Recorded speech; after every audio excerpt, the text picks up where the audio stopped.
here is the dollar. Okay, dollar index, there's the weekly and the daily, and we got supported very nicely on this 101. My bet was that we would push into this 104. We are there. This was taken pre-market. We're actually all the way up to this trend line, I'm pretty sure by now. The point is, we did get above to 103.33, got above, and these were some other levels, digested, held that 103.33. Next level was 104. Above 104 is trend line. And it's not just a daily trend line, but it's pretty closely approaching a weekly trend line as well. Only way that I'm really, really bullish is if we can get, and I mean get and stay above this 105, same area we broke down, right? So if we get above here, it's very bullish. And that's going to start to put pressure on the market for sure. Now, because I follow the dollar as it relates to other asset classes to see what we're doing, this is also very interesting to me. So this is where we topped out basically back. This is on a monthly, by the way, but I just want to kind of show this to you real quick. Oops, sorry. Let me get a yellow just so it's not confusing. All right, so this is a monthly. This is a weekly. It's a little bit of the intermarket. But we got supported down here, as you recall, in October. You can't see it, but trust me, it is. This is all the October stuff. What happened here was very, very clear. We had all that central bank intervention, and the dollar stopped going up and yields stopped going up, and market started going up. Okay, so now, you got to look at this inversely, because this is a ratio of SPX to the Dixie. So I've been watching this because it shows me kind of like not just the direction of the dollar move, which right now, as this ratio falls, it means the dollar is moving up. That's all it means. So I watch this because it's fascinating. We have not been able to get above this level, even though we've tried a few times, which is basically where the market is getting bullish, right? We come up here and then we get rejected. We come up here, we remember that big churn that we had the past like 2 months? We have not been able to get above. So we can break above this for the 41 ratio. That's bullish the market. That's what that means, basically. So we have not been able to do that. So I am still thinking that this is a bear market rally, all of it.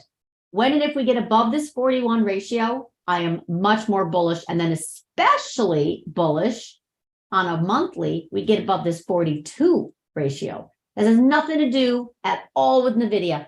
This has to do with just the market structure of intermarket to say, are we rolling over soon? Or are we going into another bull market where we can absolutely take out the highs? So this is still my reservation, right? This is still a strong dollar. This is a NASDAQ to SPX, and it shows me that we're still not done going up. So basically, this shows me that the dollar is, that NASDAQ is still strong relative to SPX, and that this is, by the way, on a weekly, this is on a monthly. This is what helped me get into that November through January 22 head and shoulders, this relationship, right? We broke down very solidly, got into this 14-year NASDAQ, 13-year outperformance was right here. We rolled over. We had some strong bounces, but then we obviously got supported back in October. So liquidity really, really, really, really matters. We talked about that yesterday with Craig at the Macro to Micro Power Hour, and we've done some estimating that mid-June is where the market's going to puke, to put it mildly, and then very likely, and this is my contention that I've already posted, that we're going to go down to 3,600 this year. That's not priced in unless the Fed pivots and pauses QT. So in the meantime, in the in-between time, we still have NASDAQ, right, outperforming since this January effect. This is really, really strong, and it's still, working its way here. So once we get here, I'm going to be much more comfortable saying, yeah, that's a pretty good place for a pullback strongly in this outperformance. Let's see what happens. Gold is still in distribution, but I'm looking here to see if we get some support. So again, gold, silver, precious metals, all that jazz has been in distribution since we started rolling over. And that was, oops, sorry, wrong. And that means that this yellow has to catch down and this red has to stop. You know, we got to stabilize and move higher. So I'm not seeing anything but weakness in the gold and silver minor patch, which of course is helped by a very strong dollar. Dollar's still rising. And right now bonds are on support and we really need to brace for impact if they break down, but they have not broken down. And then as far as the dollar moving, we're right into that trend line very soon for potential digestion. We have the dollar yen above my 139.39. Remember that 139.39? We have gold breaking down, not so much, but it's breaking down. So this can continue. That was a high conviction trade yesterday that we're going to have a spike. But my point was that we do still have this thing called macro. So macro is where the dollar yen goes up to that 139.39, right? That was my monthly, that was my call.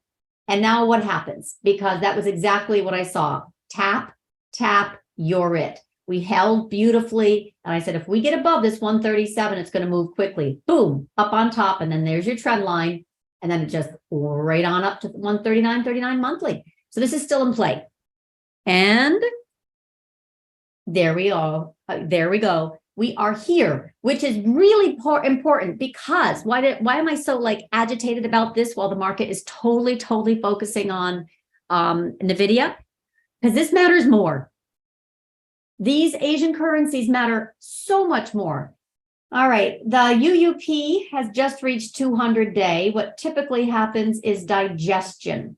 So if we get a pushback like we did here in March, what happens? Market goes up most often. Just like we had here, that was October, market went up.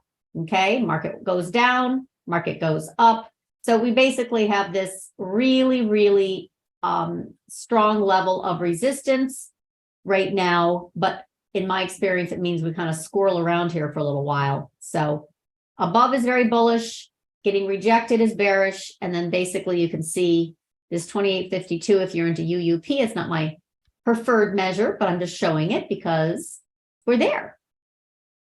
Dollar yen is still wicked strong. Like it's giving me shivers. That is way strong.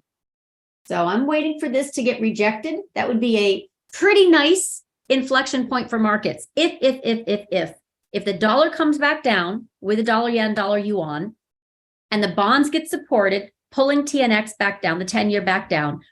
I know that seems like, wait a minute, bonds higher, stocks lower. Not in this case, because the NASDAQ has been really strongly correlated positively with yields. And yields right now are above my line in the sand. So that's dangerous.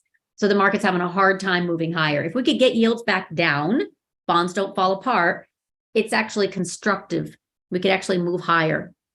All bets are off. All bets are off.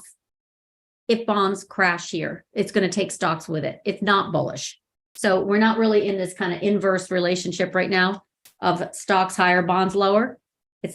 We're positively correlated. So I think we got to watch bonds more than anything else. Yeah. So gold was, I warned yesterday, I really saw this dumping, right? It's one of those deals where I see the dollar yen and the yuan picking up higher, and I just know that this is going to get dumped. Has nothing to do with NVIDIA. Zero. Less than anything. It just has to do with this is working, and we haven't really fallen that much. It's actually only back to the bank bailout. So if you think about this, it's kind of interesting. We had a move higher right here. Friday, 310. The market, they started buying gold on fear of bank crisis, and then they kept buying it exactly on Monday with NASDAQ, I might add, on loose monetary policy because boom, Fed, Treasury, Biden all said, FDIC for everyone. We tapped out literally at a resistance level, which was kind of funky. We've been shimmying through this 186 quarterly, couldn't quite get it together. And all we said is just pull back to 179.78, see what happens. We have not, repeat, really not gone so far. We're only at 181. I still see 179. But this has been very helpful, right? You can't even see it now because it literally, we were inside here and I'm like, careful. And literally we rolled over and we've done a great job of staying lower. The dollar has moved higher. The dollar yen and yuan have moved higher. This I still think has 179 written all over it. So I'm not at all believing that we're done yet. Silver broke down. This is actually a monthly, right? I should put that. That's actually a monthly. Big deal. And it was the first to break down. It led. Huge gap down. There's your 55. There's your 100. Little bounce, anemic breakdown. We got 2064 coming into play after this little mini bounce at 21, right? GDX, same thing. There's your 55. There's your 100. We still have lower, but this broke down a little bit faster, which is kind of interesting to me. Ooh, that's ugly. This broke down a little bit faster, but I have this 29 area coming into view. So then let's look for a bounce. Then let's look for stabilization like it did here. So that's what I'm looking for. It's been an awesome short, and it's honestly why I still am worried about yen pushing lower. That's not such a excitement, but bonds, they are. Yen is on, the FXY is 66.64. That would be a place for potential stabilization, which means at some point we're going to get some stabilization in the gold and silver patch, but I still don't see it.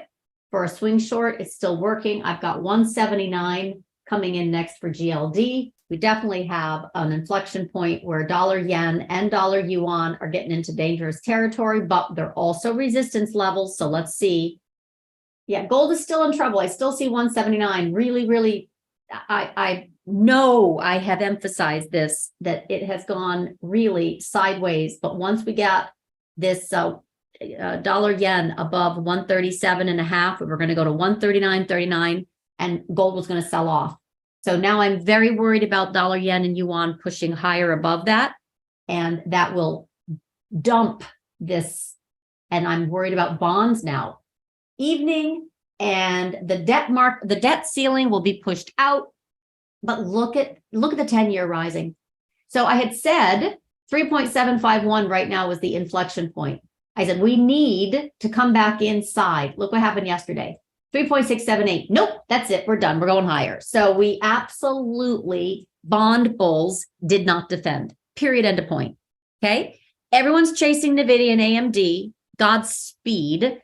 I'm watching this move up to 3.9. So if it gets above 3.75, it's going to head right back up to 3.8, but that's not enough. It's going to overshoot to 3.9. It's going to do one of these trend line tags. And then that is so important, because once it gets above 3.9, this sucker is going to move. I don't think it's going to be easy. I think it's going to get tapped and come back down, I hope, because otherwise the market will be in sell-off mode. I firmly believe that. Firmly. Like not a little. Really. But in the meantime, in the in-between time, we're not there yet. So moving back into 3.8, 3.9, and then getting rejected will be market stays intact.